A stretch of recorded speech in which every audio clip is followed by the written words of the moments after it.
Kẻ lừa đưa bé gái 12 tuổi đi mua điện thoại rồi sát hại, hành vi tàn ác, khó thoát án tử hình. Có thể nói, vụ việc này có tính chất đặc biệt nghiêm trọng bởi nạn nhân là trẻ em, thủ đoạn của hung thủ vô cùng tàn ác và coi thường pháp luật. Mức phạt cao nhất có thể áp dụng là án tử hình, luật sư nêu quan điểm. Ngày 9 tháng 11, Công an tỉnh An Giang cho biết đang tạm giữ hình sự đối tượng Trần Phước Tân, sinh năm 1982, trú tại xã Mỹ Hiệp, huyện Chợ Mới, tỉnh An Giang để tiếp tục điều tra về hành vi giết người. Theo kết quả điều tra ban đầu, ngày 3 tháng 11 năm 2021, trong lúc ăn nhậu tại nhà người quen tại thị trấn Phú Mỹ, Tân quen biết với anh Nguyễn Hải Đăng và cháu V, sinh năm 2009, còn anh Đăng.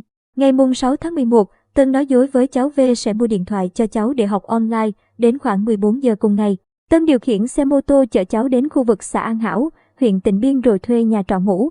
Sáng hôm sau, Tân đi nhậu cùng một số người bạn đến khoảng 12 giờ 30 phút cùng ngày thì chở cháu V về. Trên đường đi, V đòi mua điện thoại và khóc.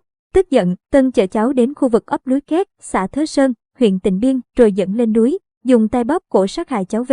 Sau khi gây án, Tân điều khiển xe về đến khu vực bến phà Châu Giang, thành phố Châu Đốc thì bị công an huyện Phú Tân phát hiện, đưa về trụ sở làm việc. Tại cơ quan công an, Tân quanh co không thừa nhận. Tuy nhiên, sau nhiều giờ đấu tranh, đến sáng ngày 8 tháng 11, Tân đã thừa nhận hành vi vi phạm của mình.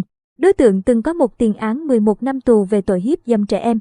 Ngày 1 tháng 9 năm 2020, Tân chấp hành án xong trở về địa phương. Trao đổi với phóng viên Infonet về vụ việc này, luật sư Hoàng Văn Hùng, văn phòng luật sư Trung Hòa, Hà Nội phân tích, đối tượng Tân đã thực hiện hành vi bóp cổ dẫn đến cái chết của cháu bé 12 tuổi. Hành vi này có dấu hiệu của tội giết người theo quy định tại khoản 1 điều 123 Bộ luật hình sự hiện hành, với khung hình phạt tù từ 15 năm đến 20 năm, tù chung thân hoặc tử hình với tình tiết là gây ít người dưới 16 tuổi và có tính chất côn đồ. Luật sư Hùng nhận định, mức phạt cao nhất có thể áp dụng với đối tượng Tân là tử hình. Theo luật sư, trường hợp cơ quan điều tra đã xác định được hành vi phạm tội, cần nhanh chóng khởi tố vụ án hình sự về tội giết người, khởi tố bị can đối với Tân và tiến hành điều tra làm rõ vụ việc. Có thể nói, vụ việc này có tính chất đặc biệt nghiêm trọng bởi nạn nhân là trẻ em, thủ đoạn của hung thủ tàn ác và coi thường pháp luật. Cần nhanh chóng xử lý để phần nào an ủi gia đình cháu bé và kẻ phạm tội phải chịu sự trừng trị của pháp luật, luật sư Hoàng Văn Hùng cũng nêu quan điểm. Bà Rịa, Vũng Tàu, xét xử kẻ hiếp dâm, sát hại bé gái. Tòa án Nhân dân tỉnh Bà Rịa, Vũng Tàu đưa Phạm Văn Dũng, kẻ gây ra vụ hiếp dâm, sát hại bé gái 5 tuổi ở thành phố Bà Rịa, gây rúng động dư luận vào hồi giữa tháng 4 vừa qua, ra xét xử. Bị can Phạm Văn Dũng. Hôm nay, ngày 10 tháng 11, Tòa án Nhân dân tỉnh Bà Rịa, Vũng Tàu đưa Phạm Văn Dũng, tên gọi khác Dũng Giá, sinh năm 1975, trú phường Long Tâm, thành phố Bà Rịa, ra xét xử với các tội danh giết người, hiếp dâm người dưới 16 tuổi và dâm ô đối với người dưới 16. Dũng chính là bị cáo gây ra vụ hiếp dâm, sát hại bé gái 5 tuổi ở thành phố Bà Rịa, gây rúng động dư luận vào hồi giữa tháng 4 vừa qua. Khoảng 17 giờ 30 phút ngày 7 tháng 4, trên đường về nhà sau khi dự một đám giỗ tại nhà hàng xóm.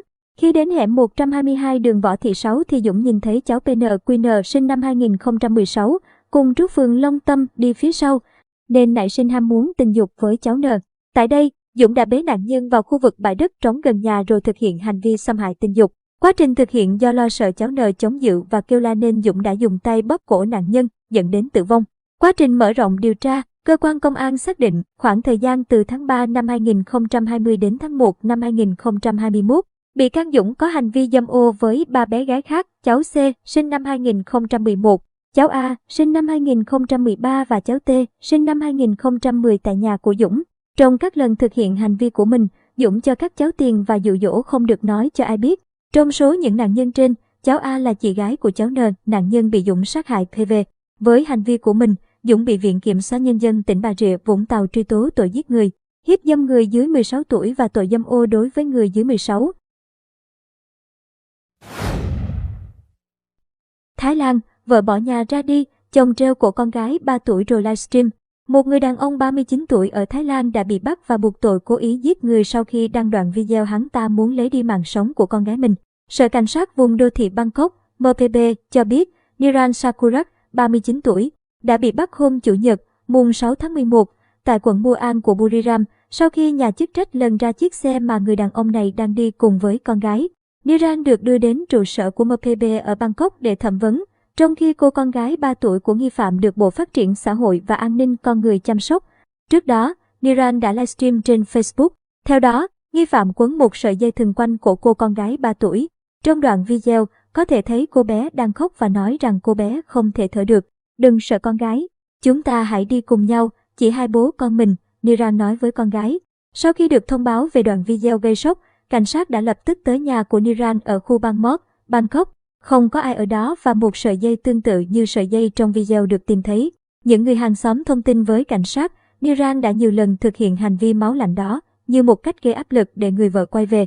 Sau khi livestream, Niran đã cùng con gái đi gặp họ hàng ở Surin và sau đó bị bắt tại Buriram. Phakakil, 29 tuổi, vợ của Niran, đã được đưa đến đồn cảnh sát Bangkok để thẩm vấn. Tại đồn cảnh sát, Phakakil cho biết cô đã bỏ đi cách đây 2 tháng. Sau khi Phakakil bỏ nhà đi, Niran đã 3 lần hành hạ con gái để mong vợ quay về. Bỏ nhà ra đi, nhưng Phakakil phủ nhận cô ngoại tình. Phakakil cũng cáo buộc Niran đã đánh cô nhiều lần.